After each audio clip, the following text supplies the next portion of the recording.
Today we've got some media analysis, we've got some discussions about history, and we're also going to be talking about a museum exhibition that opened nearly a decade before I was born. As you've probably either seen the thumbnail or read the title of this video, you know that it is all centered around this little thing called M.A.S.H. Interestingly, this year is the 50th anniversary of the pilot episode, and it had a really big impact on me growing up, and I kind of wanted to celebrate it in this little way. But what is M.A.S.H? In general terms, M.A.S.H stands for Mobile Army Surgical Hospital, and they are basically the equivalent of a post-Second World War field hospital. The M.A.S.H that we are talking about today, though, was actually first a book that was written in 1968 by Richard Hooker. The author's name is actually a pen name for two different people. One of those people is actually an author by the name of Wilfred Hines, and the other is a man named Richard Hornberger, who was a real-life M.A.S.H surgeon who provided many of the real-life details for the book. In 1970, the book was turned into a feature film that I did not like at all, and in 1972, M.A.S.H became a television series. The show won numerous awards over the years, including 14 Emmys, and is considered to be one of the highest-rated American television shows of all time. Its final episode, Goodbye, Farewell, and Amen, was the most watched television broadcast for several decades, until it was usurped in 2010 by a Super Bowl match.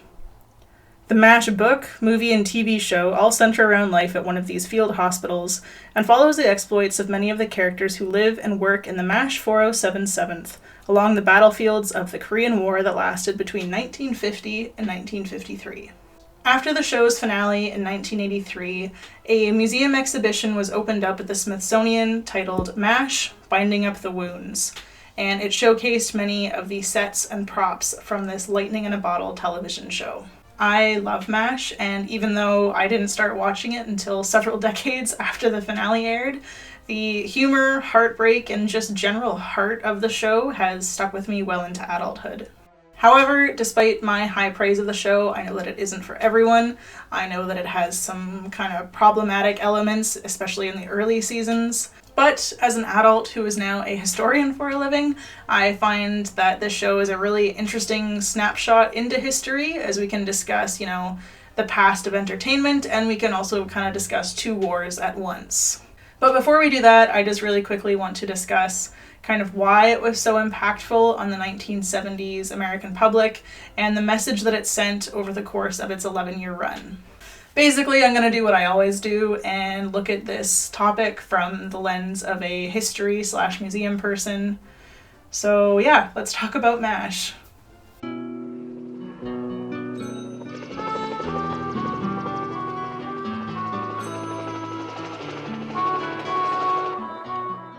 For a bit of historical context, I think it's important to acknowledge that M.A.S.H had storylines that explored contemporary concerns of the American public in the 1970s and 80s. It inadvertently discussed discourse surrounding the Vietnam War, distrust in the government after the Watergate scandal, the changing roles of women in society, and much, much more. The M.A.S.H TV show is very character-driven, and while there are antagonistic characters who appear for individual episodes, there is no overarching big bad. That being said, there is definitely something that every single character is struggling against, that each character is doing everything in their power to outlast, something that breaks each and every one of them in some way. The war. So, as I mentioned, this series takes place at an American field hospital during the Korean War, which happened between 1950 and 1953. However, 2 years after the end of the Korean War, America was fighting again, this time in Vietnam. When the pilot episode of M.A.S.H went live in 1972, the Vietnam War had been going on for 17 years. And at the time, the Vietnam War divided the general public. On one hand, anti-communist rhetoric was everywhere, but on the other hand, no logical person really wanted the war. Or if they did, I have no doubt that over the next 2 decades they would probably change their mind. The Vietnam War saw the mass murder of civilian populations and chemical warfare through the use of napalm and a substance called Agent Orange. The Vietnam War is also referred to as the first television war because it was the first time that video taken on the front lines of a conflict could be very quickly broadcasted on television for people at home to see. As a result, everyone could see the brutalities of war right from the comfort of their own living room. The writers and actors of M.A.S.H. have spoken up over the years about how the show wasn't actually meant to be about the Vietnam War. It wasn't meant to be an allegory for the Vietnam War. But I think once you create something and put it out into the world, people are going to interpret it in their own way. When the M.A.S.H. series started, it was first a dramedy with more of an emphasis on the comedy, but by the later seasons, the series had become a lot more serious. The creators of the show made a very conscious choice that they would go out of their way to not glorify war, and boy oh boy do they do a good job at it. There are certain rules about a war, and rule number 1 is young men die. And rule number 2 is doctors can't change rule number 1. As this was the era in television where laugh tracks were very common, they had a very clear rule that there would be no laugh track despite any jokes being thrown around while the characters were in surgery. Some versions of the show, depending on where you're watching it, have cut out the laugh track entirely, and I personally don't really like laugh tracks to begin with, but I find especially with M.A.S.H. it makes the jokes funnier and it also makes the sad scenes even more gut-wrenching. The primary protagonist of M.A.S.H. in the TV series, book, and movie is a surgeon by the name of Benjamin Pierce, who more commonly goes by the name of Hawkeye. By having a main character that is very jovial and wisecracking, the writers set up the audience for gut-wrenching storylines as the series and this fictional version of the Korean War go on. While most of the series' focus is on Hawkeye, the other characters are still given lots of time to breathe and develop in their own storylines. As I mentioned, war is kind of the main antagonist throughout the entire series. Without war, M.A.S.H. doesn't really exist as a story. None of the characters in the show really want to be where they are, and the show is pretty much all about them doing everything they can to try and stay sane and carve out some tiny morsel of happiness a few miles away from the front lines. Gentlemen, I give you the war.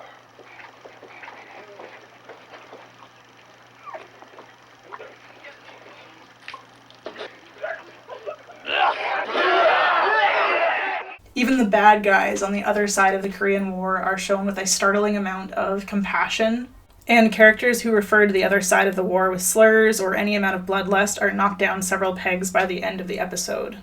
And this is just very interesting to see in a specifically American television show, to see that they've gone out of their way to try and not glorify war. And part of this undercurrent of realism, especially in those later seasons, is because the writers did their research. They actually traveled to Korea and spoke to the very real members of the 8055 M.A.S.H. unit, and they wrote down the stories of doctors and nurses and surgeons who served in the Korean War, and they adapted some of these stories into the storylines of M.A.S.H., which resulted in gut-wrenching results. When the doctors cut into a patient, and it's cold, the way it is now, today, steam rises from the body. And the doctor will warm himself over the open wound. Could anyone look on that and not feel changed? Despite the comedy and the jokes, the tragedy of the character's situation always seems to be bubbling just below the surface. But interestingly, this packaging and portrayal of a war was very appealing to the American public in the 1970s and 80s. America was at war in Vietnam, and with the conscription service and many young men returning with severe trauma, or not returning at all, the sentiment of the show was matched with the general American public's disgust at the prospect of war. However, I imagine if this show was released today, it would probably be referred to as woke garbage by a sizable percentage of the American populace. But this all leads us to an exhibition. I don't even know how I stumbled across the fact that there was a museum exhibition, but obviously once I found out about it, I had to obsessively research it. I even went so far as to order the exhibit guide, this little book here, off of a sketchy website, and it took 3 extra weeks to show up, but it showed up, and here we are. Put that back there. The exhibition ran a decade before I was born in a country that I do not live in, so I obviously never saw it. But I am very fascinated by past museum exhibitions and kind of what it says about the American population at the time, because this was popular. So after the last episode of M.A.S.H aired in February 1983, the National Museum of American History was gifted a number of different props and sets from 20th Century Fox, who produced the show. They didn't just donate a few little odds and ends, though. They donated over 1,200 objects, which make up 2 sets that are now in storage at the Smithsonian. There is some early correspondence between the producer and the museum that suggests that they were maybe considering donating like a helicopter and an ambulance, but that never came to fruition. The list of items that did get donated includes everything from medical supplies to uniforms to martini glasses to a jar of olives to a number of Klinger's dresses. I don't know if all of the items that were gifted by 20th Century Fox actually made it into the Binding Up the Wounds exhibition, but considering the wealth of material they have on display and that there's 2 full sets, I wouldn't be surprised if everything was on display for that period of time. According to my little handbook here, the exhibition had 3 distinct parts, including a photographic essay, the area that displayed the 2 sets, and also a section highlighting a number of individual props that kind of illustrated the show's importance to entertainment history. The photograph section compared scenes from the television show with photographs and real scenes from the Korean War in order to kind of draw similarities and differences between the very real Korean War and the fictional one that was occurring on television. In this section, they also included a few pictures of medical units in the Vietnam War, which kind of hint at the values and styles of the 1970s that were kind of incorporated into the show. The next section is, of course, the 2 different sets. And interestingly, this is actually the first time ever that an entire television set was gifted to the museum and that they actually accepted it. The only other one was accession in 2001, when Julia Child donated the kitchen of her home in Massachusetts, which served as the set for the Jock and Julia at-home cooking show. So the second section of the exhibition featured the swamp and operating room sets, which were actually set up by set designer Burt Allen, and he prepared it as if it was just another day of filming, which was really interesting. But there were some changes that had to be made just to accommodate with the fact that they were in a museum now. So the rooms were a little bit smaller, and then the lighting was also dimmed because museum. And I kind of hinted at this earlier, but in case you were wondering, this exhibition was hugely popular. So popular, in fact, that the Smithsonian had to implement a time pass system, like a scheduled timed visit to the exhibition, because the crowds were so insane. According to one article I read about this, which, by the way, I have a bunch of articles in the description if you're curious and want to learn more about this, there was one woman who wrote in saying that she wouldn't be renewing her museum membership because I guess she waited 2 hours in line to see the exhibition, and she was only, her and her friends were only given 10 minutes before they were ushered out by guards. The exhibition was extended twice, and when it finally closed in February of 1985, 2 years after it had opened, over 1 million people had gone to go and see it. I really wish I'd been able to see this exhibition in person. I feel like that kind of goes without saying, but I'm going to say it anyway. I am really interested in how this exhibit was displayed because it seems like it did a really good job at comparing and contrasting the show, the Korean War, the Vietnam War, while still drawing a very firm line in the sand with how it discussed the 2 very real conflicts that killed millions of people, and also the impact of this television series on entertainment history. One article I read had a quote from Roger Kennedy, who was the then director of the Smithsonian Museum, and he discussed how the exhibition had tiers of meaning and how the displays will give museum visitors the sense of being here in the 80s when the exhibition was live, looking at the 50s through the eyes of the 70s. Another concerned visitor wrote to the museum and commented on how the jar of olives on display was from a modern grocery store chain, and I absolutely love the curator's response to this.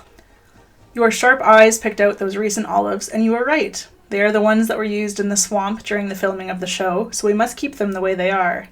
We are not exhibiting the Korean War, but rather TV's version of it. I love this very much just because it goes to show how dedicated they were to the message of the exhibition and making sure that that carried through. And it's just good museum work. I don't really have anything else to say today about this. The script was actually supposed to be much, much longer, but I kind of got a little bit carried away, so I've trimmed it, and it is what you see today now. If you want to check out another video essay that also kind of discusses M.A.S.H in great detail, maybe not from the same perspective as me per se, but is still a really great video essay on M.A.S.H nonetheless. Lady Knight the Brave on YouTube has a great video essay, which I will also link in the description. If you're curious and want more M.A.S.H content, go and check that out. I also made a community post about this. I didn't actually mention it, I think, in a video yet, but I have also started a coffee account. So if you are interested in supporting my work, aside from just giving, a thumbs up and a subscription, I'll also have that as a link in all of the descriptions of my videos as well, with the very gracious tips from people who have tipped so far. I bought myself a very nice soft box light, which is why I think the quality of these videos has improved, because I'm actually learning how to use my technology properly. So if that is something that interests you, there will be a link in the description. If not, thank you very much for sticking it out to the end with me. I hope that you have a lovely day/afternoon, and I will see you next time.